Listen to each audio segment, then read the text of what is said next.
എനിക്ക് തോന്നുന്നു രാഗിൻ മറുകരയിലേക്ക്, അതായത് ആ പാലത്തിലൂടെ, നടപ്പാലത്തിലൂടെ മറ്റേ ഭാഗത്തേക്ക് എത്തിയിട്ടുണ്ടെന്ന്. രാഗിൻ പറയൂ.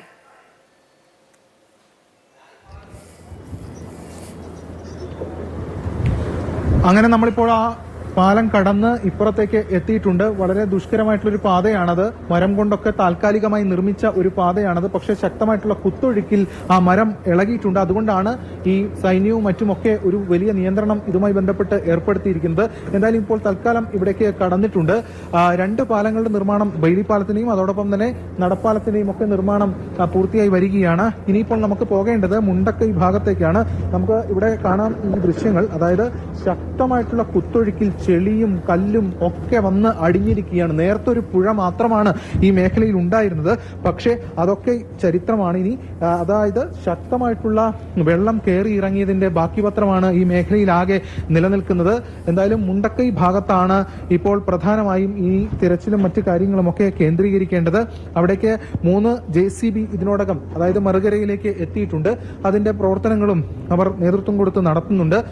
മുണ്ടക്കൈ ഭാഗത്ത് ഇപ്പോഴും ശക്തമായിട്ടുള്ള കോടമഞ്ഞും അതോടൊപ്പം തന്നെ വലിയ കാലാവസ്ഥ വെല്ലുവിളിയും ഒക്കെ ഉണ്ട്. കാരണം മഴ, അതോടൊപ്പം തന്നെ ഇതുമായി ബന്ധപ്പെട്ട കോടമഞ്ഞ്, ഇതുൾപ്പെടെയുള്ള കാര്യങ്ങൾ ഈ മേഖലയിൽ ഉണ്ട്. എന്തായാലും മുണ്ടക്കൈ ഭാഗത്തേക്കാണ് ഇപ്പോൾ നമ്മൾ പോയിക്കൊണ്ടിരിക്കുന്നത്.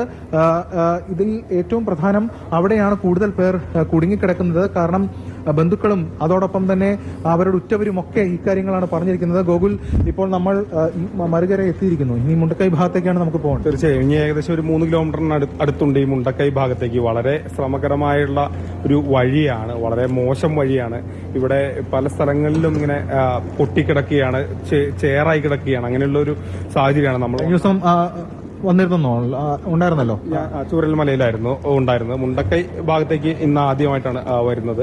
ഇവിടുത്തെ ഒരു സാഹചര്യം വളരെ മോശം തന്നെയാണ്. കാരണം ഈ ടെറൈൻ അത്രമാത്രം ബുദ്ധിമുട്ടാണ് ഈ രക്ഷാപ്രവർത്തകർക്ക്. അവർ തന്നെ നമുക്ക് ഈ പാലത്തിലൂടെ കടക്കുന്നത് എങ്ങനെയാണെന്നൊക്കെ നമ്മൾ ദൃശ്യങ്ങളിലൂടെ കണ്ടതാണ്. അത്രമാത്രം ബുദ്ധിമുട്ടിയാണ് അവർ ഈ ഒരു സ്ഥലത്തുകൂടി ഒക്കെ കടക്കുന്നത്. അത് നമ്മൾ തന്നെ നേരിട്ട് കണ്ടതുമാണ്, അല്ലെ രാഗിനി? അതെ അതെ. കാരണം ഇപ്പോൾ ഇന്നലെ ഈ പുഴയുടെ 5 ഹിറ്റാച്ചുകൾ ഈ മുണ്ടക്കൈ ഭാഗത്തേക്ക് പുഴയിലൂടെ കടത്തി അപ്പുറത്തേക്ക് എത്തിച്ചിരുന്നു.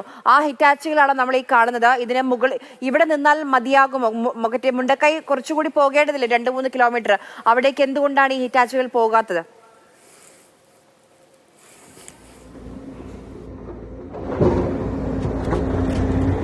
അതായത് ഇവിടെ ക്രമീകരണങ്ങൾ ശക്തമാക്കേണ്ടതുണ്ട്. കാരണം ഈ മേഖലയിലാണ് ഇത്തരത്തിൽ കുത്തൊഴുക്ക് ശക്തമായി ഉണ്ടായത്.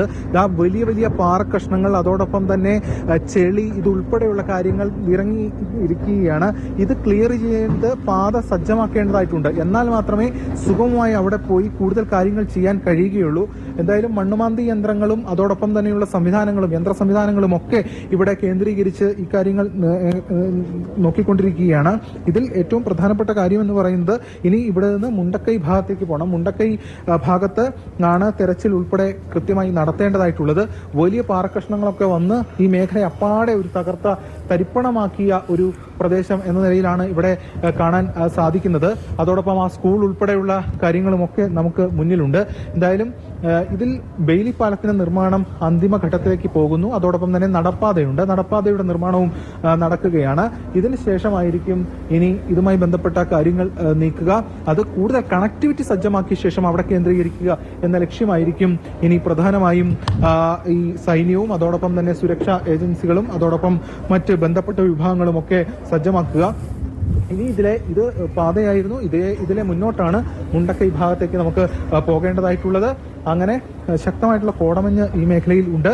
ഒപ്പം മഴയും ഒക്കെ വെല്ലുവിളിയാണ്. ഇപ്പോൾ പുഴ വഴിമാഴിയൊക്കെ ഒഴുകുന്ന കാഴ്ച നമുക്ക് കാണാൻ സാധിക്കും. വലിയ പാറക്കഷ്ണങ്ങൾ, കല്ലുകൾ, ചെളി, മണ്ണ് ഇതൊക്കെ വന്ന് അടിഞ്ഞു കൂടിയിരിക്കുകയാണ്. നേരത്തെ ഒരു പുഴയുണ്ടായിരുന്ന സ്ഥലത്താണ് ഇത്തരത്തിൽ ശക്തമായിട്ടുള്ള കുത്തൊഴുക്ക് കാര്യം വന്നിരിക്കുന്നത്. എന്തായാലും ഇനി നമുക്ക് മുണ്ടക്കൈ ഭാഗത്തേക്കാണ് പോകേണ്ടത്.